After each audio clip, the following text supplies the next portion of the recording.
Most obsolete idea is go to school, get a job, work hard, save money, get out of debt, and invest for the long term in the stock market. See, why would you save money when they're printing trillions of dollars? The gap between the 1% and 99% is massive. You see, it's not just money. Well, you have to step back and look at the bigger picture. Okay. In every one of us is a poor person. There's still a poor person inside me. There's also a middle class person, and the middle class person wants security. They want that steady paycheck. And there's a rich person. And they're all inside of us, except that it's not taught. You're taught to go to school, get a job, and get a paycheck. You're not taught to how to get rich. If you read Rich Dad, Poor Dad, my rich dad refused to pay me. He said the paycheck was one of the most damaging things you can take in your life. He says the moment you take a paycheck, you're an employee. That's the mindset. So my rich dad never paid me. He drew up my poor dad, government employee. That's, you gotta pay people, you gotta pay people. And Rich Dad was not saying that the paycheck was bad. He says you didn't want to be a slave to money. So as an entrepreneur, if Rich Dad folded, I just started another company. I don't need a paycheck. I don't need anybody to take care of me. If my government doesn't like me, I move to another country because they need entrepreneurs. Mm-hmm. So the entrepreneur is not so much the business. The entrepreneur is really the mindset and the skill sets and the different set of rules. You see, I don't operate, small business does not operate in the same rules as big business. Entrepreneur is a mindset first, a skill set, and rules. And depending upon whether you're an employee or small business, the rules are different. The mindsets are different, the skill sets are different. What could you say, if you could say one thing to somebody who's never been an entrepreneur and they're thinking about making the leap of faith into becoming an entrepreneur, what could you tell them? Well, I'll just tell them the same thing that happened to me. My last paycheck, I still remember it clearly. It was one of the worst and the best days of my life. And I was in Puerto Rico. I was working for Xerox. And my boss gave me my last, it wasn't a paycheck, it was a bonus check. I think it was about $30,000, taxable, that's the only problem with that. So I got this check and I went, holy mackerel. You know what I mean? So I was excited, but I was also disturbed. And so this other guy comes up to me, his name was John. And John says to me, he says, you're gonna be back. I said, why? He says, because you're gonna fail. I looked at him and said, look, a few expletive words. Because that's what he did. He left Xerox, failed, and he came back. And I said, look, you failed and you came back. But I'm going to fail and I'm never coming back. And that's the attitude. Do you know what I mean? If you say, well, if I fail, I'll go back to mommy and daddy, then that's what you do. So if you fail, that's when I became an entrepreneur because I had no money. I had no money for years. I didn't have a paycheck. But that's what my rich dad encouraged me to do. He says, when you don't have this paycheck, you get hungrier, smarter, and it's a test of your character. You become a crook, you become dishonest, you cheat and steal, or you become a better human being. So really, that's the benefit of becoming an entrepreneur, is you really find out who you are when you don't have anything. He says you always have to look at the big picture. Too many people look at, well, what's going to happen to me? When you look at the big picture, you're also going to know that when something bad happens, something good's going to happen. Mm-hmm.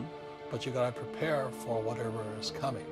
If you think the next 20 years will be like the last 20 years, you got to be creamed. When you and I go to the supermarket and we buy a carton of milk, we always check for the expiration date. But most people do not check for the expiration date on their brains. Instead of get out of debt, I get into debt. And I just refinanced $300 million in debt. I went from 5% to 2.5% interest. I made a fortune. Every month, more money comes in because my cost of money has gone down. So while some financial experts are saying get out of debt, I'm saying learn how to use debt. So when I came back from Vietnam in January '73, the first thing my rich dad said to me was go to school to learn how to invest in real estate. It wasn't real estate, it was how to use debt and taxes. Debt and taxes make the rich richer. Debt and taxes make the poor middle class poorer. So all the rich guys who are doctors or lawyers or, those guys, they make money. They don't know why. doctors are getting creamed. Oh, yeah, they may get more money, but the take home is less. Sure. You know, my doctor just yelled at me. He was happy. He said, "Oh, this month I finally made $1 million." And I said, "Yeah, this is crazy."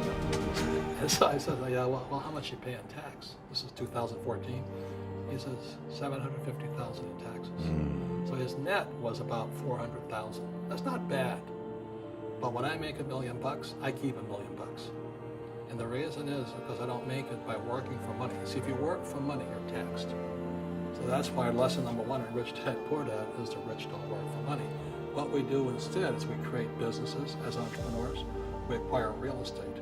I don't invest in the stock market. Okay? So the reason is because as entrepreneurs, I have more control over my income, how much I make, and how much I pay in taxes. And because I'm an entrepreneur as well as an investor in real estate, I pay 0 tax. So every time I make, let's say, $1 million as an entrepreneur, I immediately invested in real estate. I have a 4-to-1 step up. So I put $1 million in real estate. I get $4 million from the bank. That's why I love banks. But the banks are screwing everybody else. You know, terrible. But it's good for me.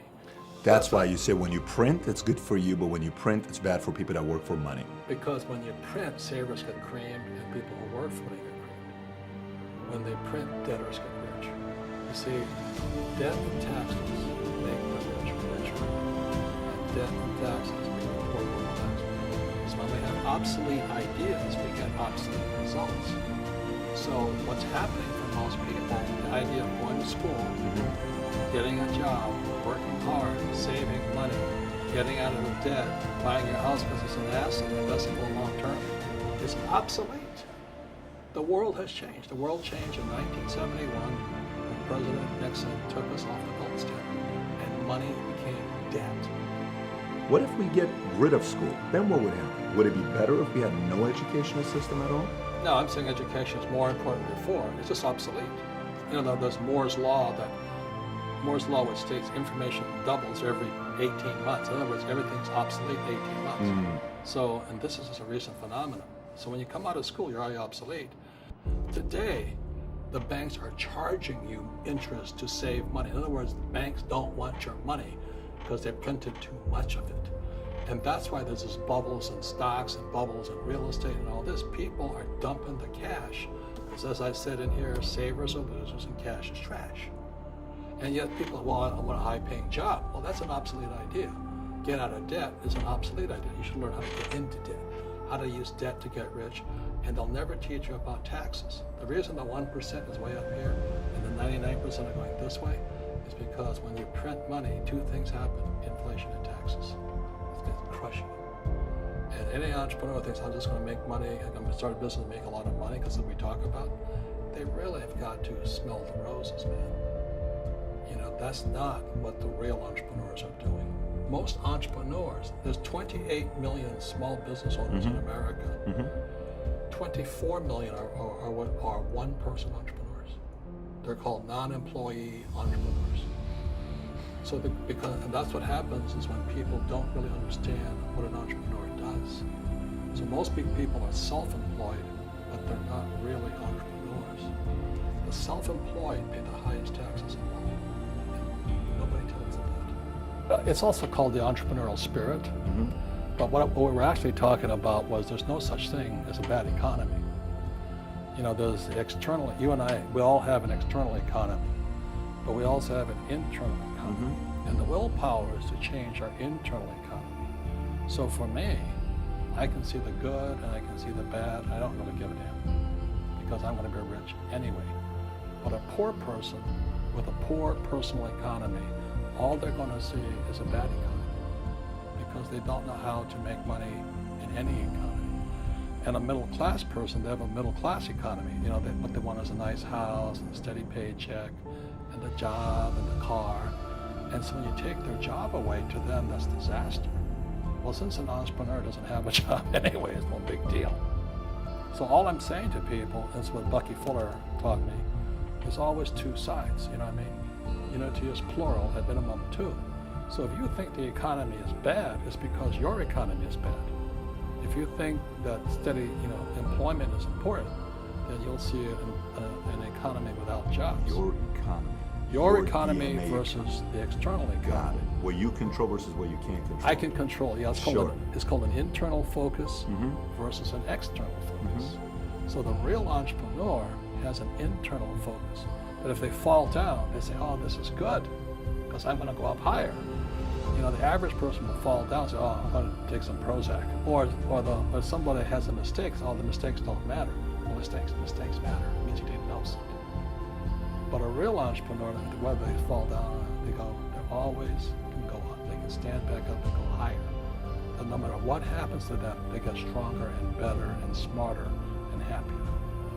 But a person with a weak internal mindset is that they're so afraid of what happens, it generally happens.